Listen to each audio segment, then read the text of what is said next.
Bonjour à tous, donc je suis ici aujourd'hui pour vous présenter la soutenance de mon mémoire professionnel de première année du manager de la stratégie commerciale avec ma problématique comment parvenir à se différencier dans un marché concurrentiel avec une conjoncture économique en évolution. Donc tout d'abord les parties que nous allons voir ensemble, la présentation de l'entreprise dans laquelle j'évolue, Grenke Location, le diagnostic stratégique de l'entreprise, la revue littéraire et la conclusion. Donc pour commencer, la présentation de l'entreprise. Donc Grenke Location est une entreprise allemande qui évolue dans le secteur du financement locatif. C'est une entreprise qui a été créée en 1978 et qui a été développée par la suite en Europe et notamment en France en 1999. En 2019, elle dégageait un chiffre d'affaires de plus d'1 million d'euros et elle est aujourd'hui présente sur tout le réseau français avec 19 agences commerciales. La location financière, qu'est-ce que c'est? Ce sont d'abord des solutions de financement dédiées aux professionnels. Donc, c'est une relation tripartite entre un revendeur de matériel, un bailleur, donc Grenke Location, et un client final. Le client final qui a des besoins d'investissement en matériel va contacter le revendeur de matériel qui est en partenariat avec Grenke et qui va de ce fait lui proposer les solutions de financement Grenke. Donc, qu'est-ce que ça apporte? Pour le revendeur de matériel, ça lui permet, donc c'est une aide à la vente qui va générer une marge supplémentaire pour son entreprise qui va fidéliser également sa clientèle car le client s'engage sur une durée limitée et donc de ce fait, le fournisseur de matériel peut, au bout de la location, renouveler le contrat du client. Pour le client, qu'est-ce que ça lui permet? Donc d'une part, ça lui permet de préserver sa trésorerie, de préserver l'encours auprès de sa banque s'il a besoin par la suite de faire des investissements plus conséquents. Et ça lui permet également d'optimiser la fiscalité de son entreprise, car étant donné que le matériel ne rentre pas dans ses charges, il ne paie pas d'impôt sur ce matériel-là. Au niveau de la typologie de matériel qu'on est amené à financer, donc on travaille beaucoup avec la bureautique, l'alarme surveillance, café, hôtel, restaurant et avec la digitalisation des entreprises avec de plus en plus de typologies de matériel. Le diagnostic stratégique. Donc tout d'abord l'analyse interne de l'entreprise. Donc là, je vous ai montré du coup les chiffres de l'entreprise Grenke, donc de 2019 à 2021.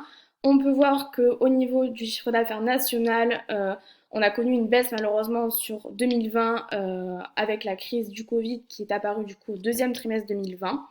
2021, on a encore du coup la crise, mais le troisième trimestre promet une croissance.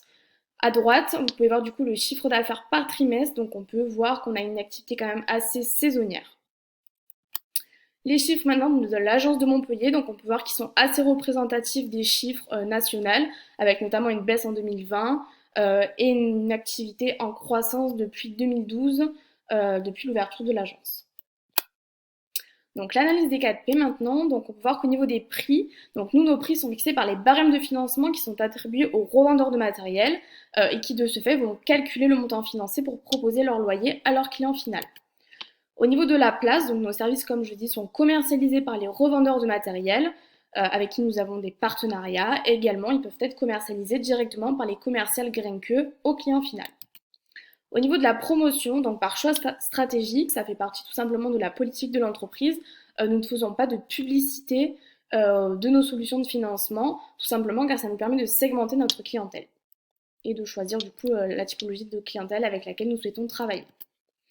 Au niveau des produits, donc nos produits sont tout simplement les différents types de contrats de solutions de financement qu'on est amené à proposer. Donc ces contrats s'adaptent à la demande, à la typologie de clientèle et à la typologie du matériel financé. Au niveau de notre business model, donc nos partenaires clés sont évidemment les revendeurs de matériel. Activités clés, ce sont donc la proposition de solutions de financement. Au niveau de notre activité commerciale, donc c'est beaucoup de prospection, de la mise en place de partenariats avec de nouveaux revendeurs et l'entretien du coup de nos portefeuilles clients déjà existants. Au niveau de l'activité back-office, donc c'est toute la gestion administrative de l'agence et des contrats de location en cours sur l'agence. Les ressources clés, intranet, extranet, nous avons un portail d'une part pour nos fournisseurs et un portail pour nos clients. On utilise la plateforme DocuSign pour la signature de nos contrats en ligne et également les renseignements économiques pour mener nos études de solvabilité. Proposition de valeur, donc pour un fournisseur, comme je dis, c'est la sécurité au niveau des paiements, augmentation des ventes, verrouillage du parc client, et pour un client, optimisation fiscale, optimisation de sa trésorerie et un matériel fonctionnel tout au long de sa location. Au niveau de la relation avec les clients, donc on a une relation de proximité, efficacité et un accompagnement personnalisé pour nos clients du fait de notre localité ce qui permet du coup d'avoir un interlocuteur direct. La structure des coûts, elle est assez classique, les salaires, pardon, la location des locaux, les frais postaux, flotte automobile, la production des contrats, renseignement économique, l'électricité. Segment de la clientèle, pour un fournisseur, donc il faut qu'il revende un matériel qui est éligible à la location et qui soit solvable. Et pour un client, donc c'est uniquement des clients B2B avec une solvabilité et un secteur d'activité qui correspond du coup à la location. Au niveau des sources de revenus, donc pour gain colocation, le coût de financement, l'assurance des contrats, le loyer intermédiaire au niveau des contrats et la tacite reconduction des contrats.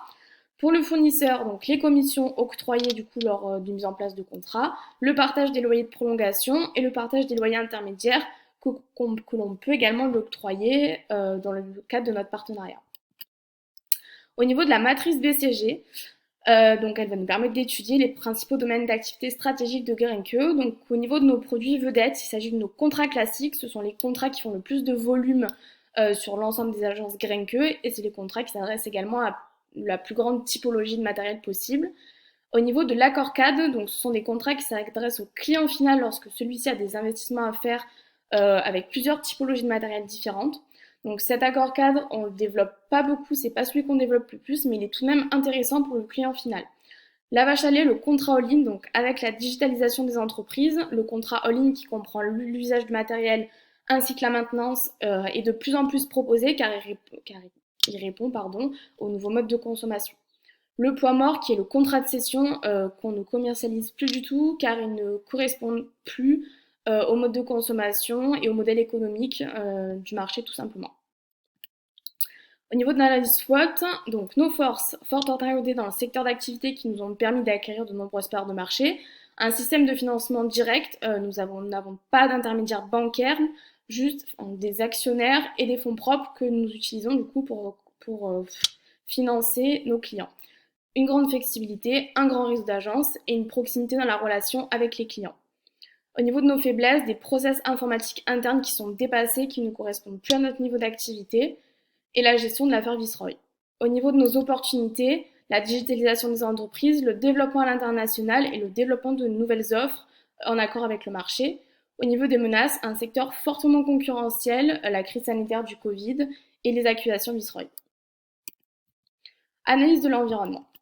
Donc au niveau du PESTEL, au niveau de l'environnement politique, donc la politique a fortement impacté du coup la politique budgétaire du pays, les mesures gouvernementales liées à la crise sanitaire. Au niveau sociologique, donc le principe d'économie d'usage et l'évolution des modes de consommation. Point de vue environnement écologique, dématérialisation des processus, optimisation des déchets et la norme RSE qu'on l'utilise. Environnement économique, la croissance du marché depuis 2012 qui s'est malheureusement arrêtée avec la crise du Covid, une forte concurrence. Au niveau de la technologie, la digitalisation des entreprises et l'évolution des technologies. Et au niveau légal, la norme IFRS 17, le cadre légal de la location auquel nous sommes rattachés et l'article du Code civil.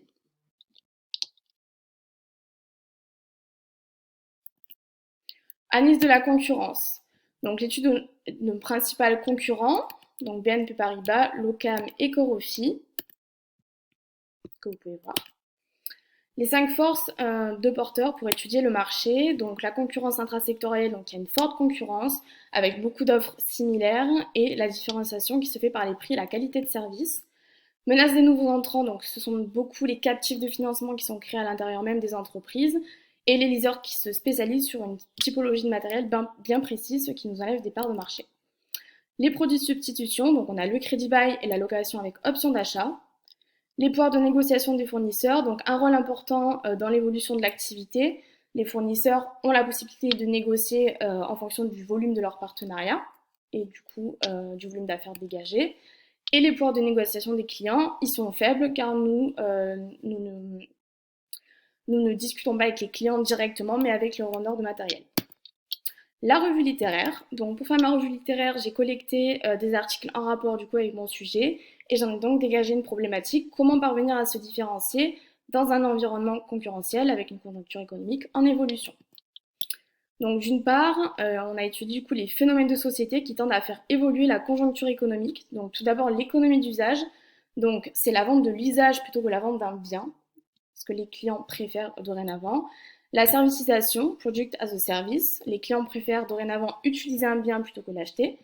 Ça limite les coûts et la décote du coup et l'obsolescence des équipements qui ne sont pas impactés aux clients. Et les entreprises l'utilisent de plus en plus dans leur business model, notamment les PME. Ensuite, la digitalisation des entreprises, donc c'est la transition des processus traditionnels vers des processus digitalisés, avec notamment l'évolution des nouvelles technologies de l'information et de la communication. Ça permet un transfert rapide des informations au sein de la société et entre les différents agents économiques, et elle est aujourd'hui indispensable dans la croissance des entreprises. La partie 2, donc les attentes des consommateurs et la réponse des acteurs du marché de la location financière. Donc aujourd'hui, la demande des consommateurs est une demande complète, c'est pourquoi les offres sont aujourd'hui également englobantes avec l'ensemble des besoins, c'est-à-dire l'usage du matériel, les consommables, la maintenance et l'assistance. C'est ce qu'on appelle du coup la logique full service avec des nouveaux types de contrats. Les avantages, la réduction des intermédiaires, l'assurance d'avoir du matériel neuf et fonctionnel tout au long de la location et la réduction des coûts pour les entreprises. Les inconvénients, certains matériels ne peuvent pas correspondre à ces offres étant donné qu'ils ont des process un peu trop compliqués au niveau de la maintenance. Et le deuxième inconvénient, si un des acteurs est défaillant, entre guillemets le fournisseur ou alors le bailleur. Pour la conclusion, je peux dire que ce qui permet de se différencier dans le marché du coup de la location financière, c'est tout simplement les offres qui vont répondre plus en détail aux besoins des clients et qui va du coup apporter des parts de marché supplémentaires à l'entreprise. Il faut donc être réactif et suivre du coup la conjoncture économique qui évolue dans le pays. Je vous remercie de m'avoir écouté. Si vous avez des questions, je vous invite à m'envoyer un Teams ou alors un mail. Merci, au revoir.